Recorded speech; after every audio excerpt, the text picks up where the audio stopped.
매일경제신문. 시장 무시하더니 실거주 의무 백지화 이어 부동산 정책 속속 원점회귀. 본 기사의 내용은 매일경제신문 김태준, 윤지원 기자의 기사 내용입니다. 솔로몬 스토어의 신현기입니다. 본 내용이 좋다고 생각되시면 구독과 좋아요 눌러주시면 저에게 많은 격려와 힘이 되어 좀 더 좋은 내용으로 보답하겠습니다. 시장 무시하더니 실거주 의무 백지화 이어 부동산 정책 속속 원점회귀. 강남 집값에만 몰두하다 꼬여 부동산 정책 기조 안 바꾸면 집값 전셋값 잡기 힘들 것.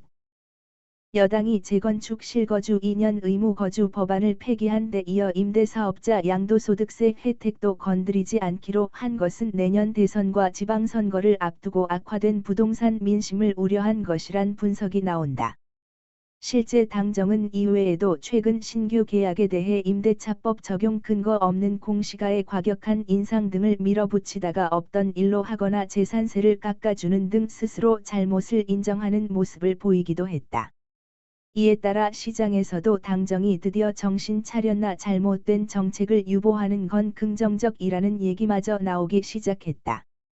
비아파트 임대사업자 신규 등록을 중지하기로 했다가 되살리기로 한 것은 악화된 전세난 때문으로 분석된다. 신규 전세 계약에 대해서도 임대료 상한을 두려했지만 이 역시 없던 일로 했다. 여당 핵심 관계자는 임대차 3법 추가 개정 의사나 검토 계획은 없다며 임대사업자 제도도 더 이상 건드릴 생각이 없다고 말했다. 지난 4월 보궐선거에서 패배한 이후 공시지가 6억 물결표 쌓인 9억 원 구간에 있는 주택의 재산세율도 0.40%에서 0.35%로 낮췄다. 재건축 2년 실거주 의무화 법안을 폐기한 것도 시장이 악화된 부동산 민심을 의식했기 때문이다.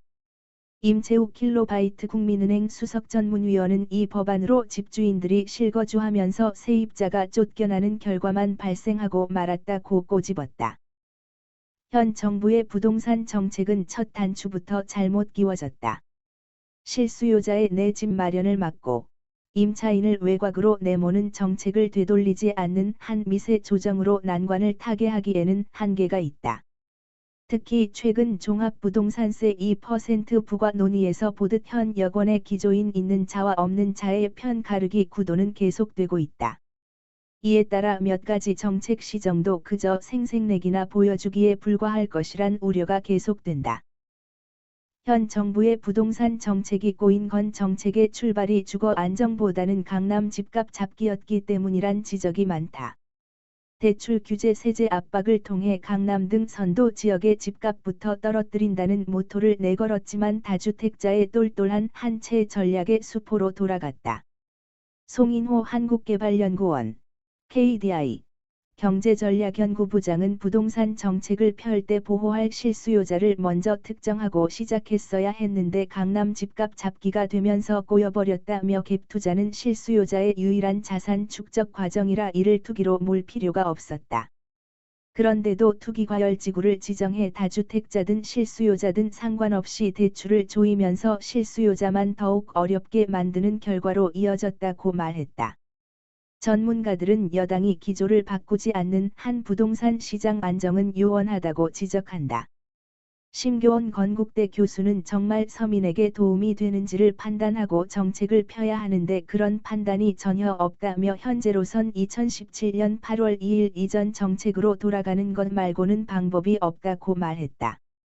본 내용이 좋다고 생각되시면 구독과 좋아요 눌러주시면 저에게 많은 격려와 힘이 되어 좀 더 좋은 내용으로 보답하겠습니다. 감사합니다.